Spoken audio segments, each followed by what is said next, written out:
আসসালামু আলাইকুম। আশা করছি সবাই ভালো আছেন। যারা আইসল্যান্ডের ট্যুরিস্ট ভিসার জন্য অ্যাপ্লাই করতে যাচ্ছেন, অনেকেই জানতে চান যে অ্যাপ্লাই করার জন্য বা ভিসা পাওয়ার জন্য কি কি ডকুমেন্টস আসলে প্রয়োজন বা কী ডকুমেন্টস হলে ভিসা পাওয়াটা একটু সহজ হবে।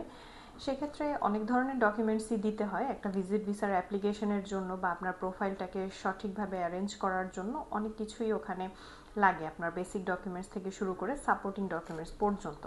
কিন্তু কিছু ডকুমেন্টস আছে যেগুলো না হলেই নয়, যেগুলো যদি আপনি আপনার অ্যাপ্লিকেশনের সাথে অ্যাটাচ না করেন তাহলে ফার্স্ট অফ অল আপনার অ্যাপ্লিকেশনটা এমবাসিতে জমাই নিবে না তারা।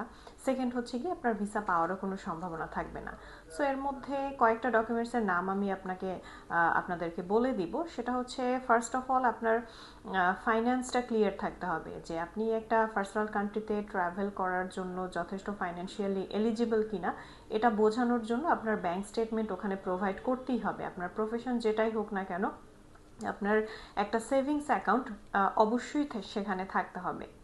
সো সেভিংস অ্যাকাউন্ট বলতে আমি বুঝিয়েছি আপনার একটা active account. So active account বলতে মানুষের প্রফেশন, বিজনেস হতে পারে, জব হতে পারে, যে কোনো কিছু, কিন্তু একটা সেভিংস অ্যাকাউন্ট সবারই কমনলি থাকে। সো অবশ্যই আপনার অ্যাকাউন্টে একটা হচ্ছে সাফিসিয়েন্ট ব্যালেন্স থাকতে হবে, প্লাস হচ্ছে আপনার 6 মাস, মিনিমাম 6 মাসের, প্রিভিয়াস 6 মাসের স্টেটমেন্ট ওখানে দিতে হবে, অ্যাটাচ করতে হবে। এটা হচ্ছে সব থেকে ইম্পর্টেন্ট। সেকেন্ড হচ্ছে গিয়ে আপনার ইনকাম সোর্সের ডকুমেন্টসগুলো দেয়া। আপনার ব্যাংকে যথেষ্ট ভালো একটা অ্যামাউন্ট আপনি দেখিয়েছেন বা একটা ব্যালেন্স আছে, কিন্তু সেই ব্যালেন্সটা কোথা থেকে আসলো সেটা প্রুফ করাটাও ঠিক, ব্যালেন্সটা রাখা যতটা ইম্পর্টেন্ট ততটাই গুরুত্বপূর্ণ। কারণ আপনি আপনার ব্যাংকে একটা বড় অ্যামাউন্টের হচ্ছে গিয়ে আপনি ব্যালেন্স শো করেছেন, কিন্তু সেই আপনার অ্যাকাউন্টে ওই টাকাটা কোথা থেকে আসছে বা রেগুলার বেসিসে আপনি কি হচ্ছে সোর্স থেকে ইনকাম করেন, এটা অবশ্যই প্রুফ করতে হবে। সো এটা প্রুফ করার জন্য অবশ্যই আপনার প্রফেশনাল ডকুমেন্টস প্রেজেন্ট থাকতে হবে আপনার অ্যাপ্লিকেশনের মধ্যে। সেটা হতে পারে আপনার জব অথবা আপনার বিজনেস বা কোনো ধরনের ইনভেস্টমেন্ট, কোনো রেন্ট বা যে কোনো কিছুই হোক না কেন, আপনার রেগুলার একটা ইনকাম সোর্সের ডকুমেন্টস থাকতে হবে। দেন হচ্ছে থার্ড নাম্বারে যেটা ইম্পর্টেন্ট সেটা হচ্ছে আপনার ট্যাক্স রিটার্ন সার্টিফিকেট দিতে হবে। আপনি যে কান্ট্রিতে আছেন সেই কান্ট্রির একজন রেসপন্সিবল সিটিজেন, সেটা যে কোনো দেশের হচ্ছে গিয়ে কনসুলেটি জানতে চাইবে। সো সেটা বোঝানোর জন্য অবশ্যই আপনার একটা ট্যাক্স রিটার্ন সার্টিফিকেট ওখানে থাকতে হবে।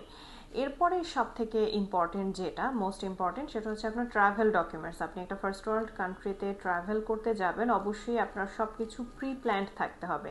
অর্থাৎ আগে থেকেই আপনি প্ল্যান করে রেখেছেন কবে আপনি যাচ্ছেন, কোন কোন কান্ট্রি ভিজিট করবেন, দেন হচ্ছে কবে আবার বাংলাদেশে ব্যাক করবেন, কোন কান্ট্রির কোন সিটিতে গিয়ে কোন হোটেলে আপনি স্টে করবেন, এই জিনিসগুলো সব ক্লিয়ার থাকতে হবে। সো এই জন্য আপনার hotel booking, air ticket reservation, then হচ্ছে আপনার প্রপার একটা ট্রাভেল প্ল্যান বা ট্রাভেল আইটিনারি থাকতে হবে।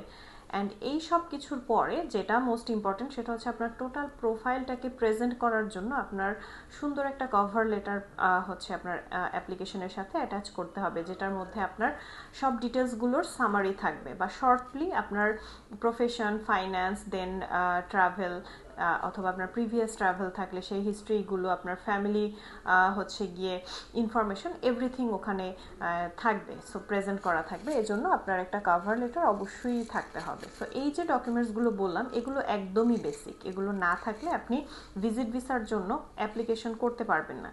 এরপরে এগুলোর পরে হচ্ছে গিয়ে আপনার এই জিনিসগুলোকে সাপোর্ট করার জন্য আরও কিছু সাপোর্টিং ডকুমেন্টস আপনি চাইলে দিতে পারেন, এবং চাইলে দিতে পারেন বলতে অবশ্যই যত বেশি আপনি হচ্ছে সাপোর্টিং ডকুমেন্টস আপনার অ্যাপ্লিকেশনটাকে সাপোর্ট করার জন্য দিবেন অতই ভালো।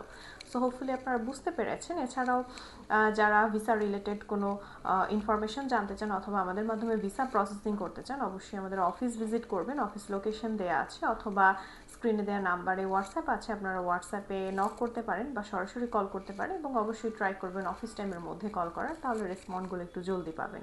ধন্যবাদ সবাইকে।